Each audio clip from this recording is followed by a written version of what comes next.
ఓయ్ దోస్తులు, అందరికీ నమస్కారం. ఇన్స్టా ఓపెన్ చేయగానే పెద్ద న్యూస్ అయితే కనిపిస్తుంది. అదేంటో చాలామంది తెలిసి ఉంటుంది. ఇన్స్టాగ్రామ్ చూసిన వాళ్ళకి వాళ్ళు చెప్పే ప్రతి మాట కూడా నిజమేనండి. మీకు నేను మాట్లాడినప్పుడు ఒక అతని ఫోటో కనిపిస్తుంది. అతను ఒక ఐలాండ్ కొన్నాడంట. అంటే అతను ముందు నుంచి చాలా పేదవాడంట. తర్వాత బాగా అతని బ్రెయిన్ ఉపయోగించి ఒక లెక్చరర్, మ్యాథ్స్ లెక్చరర్ అంట. తర్వాత అతని బ్రెయిన్ ఉపయోగించి ఇల్లీగల్ పనులన్నీ చేసి బాగా మిలియనర్ అయ్యాడు. బాగా డబ్బు సంపాదించాడంట. అతను డబ్బు సంపాదించి ఒక ఐలాండ్ కొన్నాడంట. 2 ఐలాండ్ కొన్నారని విన్నాను. ఒక ఐలాండ్ కొన్నాడంట. అక్కడ పెద్ద పెద్ద వాళ్ళందరికీ, అంటే చాలా పెద్ద రాజకీయ నాయకులు అలాంటి వాళ్ళందరికీ పార్టీ అరేంజ్ చేసేవాడంట. పార్టీ అరేంజ్ చేసి అందులో చిన్నపిల్లల్ని, అంటే 9-10 ఇయర్స్ పిల్లల్ని తీసుకొచ్చి వాళ్ళని మానసికంగా బాగా ఇబ్బంది పెట్టి రేప్ చేసి చంపి వాళ్ళు మళ్ళీ తినేవాళ్ళు. అంటే అది ఖచ్చితంగా ఉన్నది అనేసి ప్రూఫ్ అయినది. వీడియోస్ కూడా మనం చూస్తున్నాము. ఇంకా మీకు తెలియకపోతే వీడి రీల్స్ చూడండి. ఇన్స్టాలో చాలా వరకు ఇవే చాలామంది చేస్తున్నారు దీని మీద. అమెరికాలోని ఇప్పుడు ట్రంప్ టవర్ అని ఉంది. అక్కడైతే ఎంత నిదర్శనలు చేస్తున్నారు. ఎన్ని కోట్ల మంది జనాలు అతని మీద ధర్నా చేస్తున్నారంటే అతను కూడా ఉన్నాడని. చాలా పెద్ద రాజకీయ నాయకులు మాట.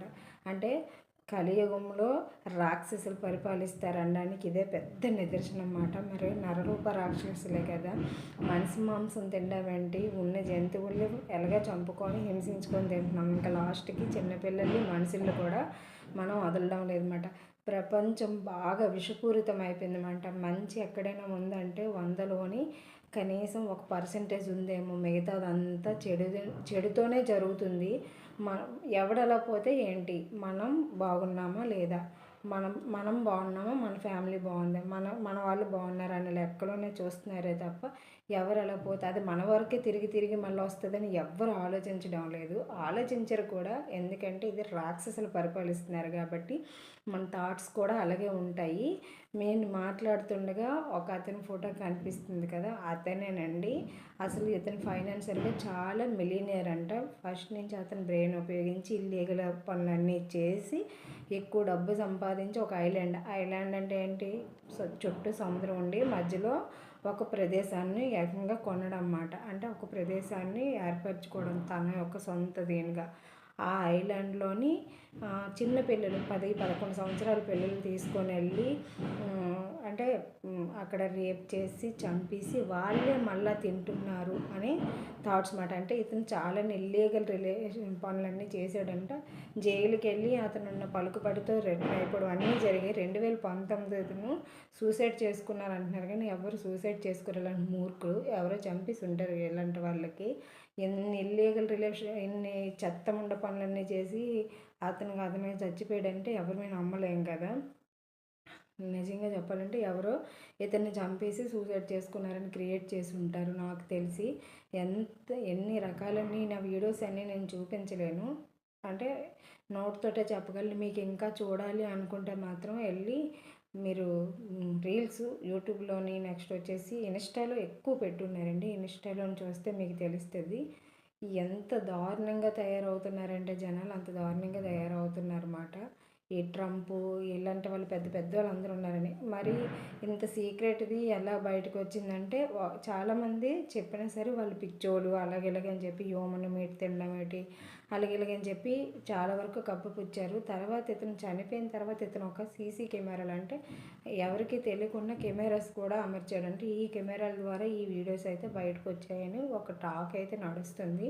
ఎవరు జరగకుండా చెప్పరు. చాలా అంతా జరిగింది. ఇదంతా జరిగింది 100% చెప్పగలము. ఎవరి స్వార్థం వాళ్ళే చూసుకుంటున్నారు. అసలు రోజులు బాగాలేవు. బయట ఫుడ్ అయితే అసలు తినద్దు. ఇంకా అదేదో పిజ్జాలు, బర్గర్లు, నెక్స్ట్ వచ్చేసి చికెన్ బాగా మల్ట్ చేసేసి మెత్తగా చేసేసి ఇంకేవేవో చేస్తారు. ఆ పేర్లు నాకు తెలియవు, మాటలతోటే చెప్పగలరు. అసలు బయట ఫుడ్ అయితే అవి కూడా హ్యూమన్ మీట్ అంటే ఎంత దారుణంగా, మీకు ఫొటోస్ పెడతాను చూడండి. ఇవన్నీ హ్యూమన్ మీట్ అని చెప్పేసి ఇలాంటివి ఎంత దారుణంగా ఉన్నాయంటే అంత దారుణంగా ఉన్నాయి. చచ్చిపోతామాట. మన మాంసం మనం తిన్నామేంటారు బాబు దరిద్రంగా. కాకపోతే చాలానే ఇలాగ బర్గర్లు అవి తినేటప్పుడు కూడా పళ్ళు అవి వచ్చాయని చెప్తే ఇవి జంతువులువి అవి ఇవి అని చెప్పేసి కవర్ చేసేయంట. చాలాని కంపెనీల్లో కూడా ఇలాంటివి ఎంత దారుణంగా తయారవుతున్నారంటే అంత దారుణంగా అవుతున్నాయి. ఏదైనా మీరు తినాలనుకుంటే ఇంట్లో మీకు మీరుగా ఓన్గా తయారు చేసుకొని తినండి. ఎవరిని నమ్మలేము. ఇదివరకు ఈ ఆవు మాంసాలు, గేదె మాంసాలు, పిగ్గు అంటే మనం అలాంటి వాళ్ళు తిన్న వాళ్ళు ఉన్నారు. తినలేని వాళ్ళకి కూడా కలుషితం చేసి ఇచ్చే ఛాన్స్ ఉంది కాబట్టి బయట మ్యాక్సిమం కొనుక్కోపోవడమే మంచిది. అదంతా ఎందుకు, మనమే చిన్న కేర్లెస్గా ఏదైనా వంట చేసేటప్పుడే ఒక ఆనియన్స్ లేకపోతే ఏమైనా కట్ చేసేటప్పుడు ఇవి బాగున్నాయి ఎందుకులే కడగలం అని చెప్పేసి ఒక్కోసారి వంట స్పీడ్గా అవ్వాలని చేస్తాం. అలాంటిది మనకు నచ్చిన ఫుడ్ మనమే తయారు చేసుకొని తినడానికే కొంచెం బద్ధకమైనప్పుడు ఎవడో మనం డబ్బు పెట్టి ఇచ్చినా సరే ఎవడో తయారు చేసింది ఎంత దారుణంగా ఉంటుందో ఒక్కసారి ఆలోచించండి. ఎప్పుడైనా తినాలనుకుంటే ఒక మంచి రెస్టారెంట్ మంచి చూస్ చేసుకొని మంచి ఫుడ్ ఏదైనా ఆర్డర్ పెట్టుకొని తినాలనుకుంటే తినండి. కానీ ఎటువంటి బయట ఫుడ్ అయితే తినొద్దు. రోజులు బాగాలేవు. ప్రతి వీడియోలో నేను ఇదే చెప్తాను, రోజులు బాగాలేవు. ఉన్నన్నాళ్ళు సంతోషంగా బ్రతికి పోవడమే ఈ లైఫ్కి మంచి గోల్ అనేది నా ఉద్దేశం.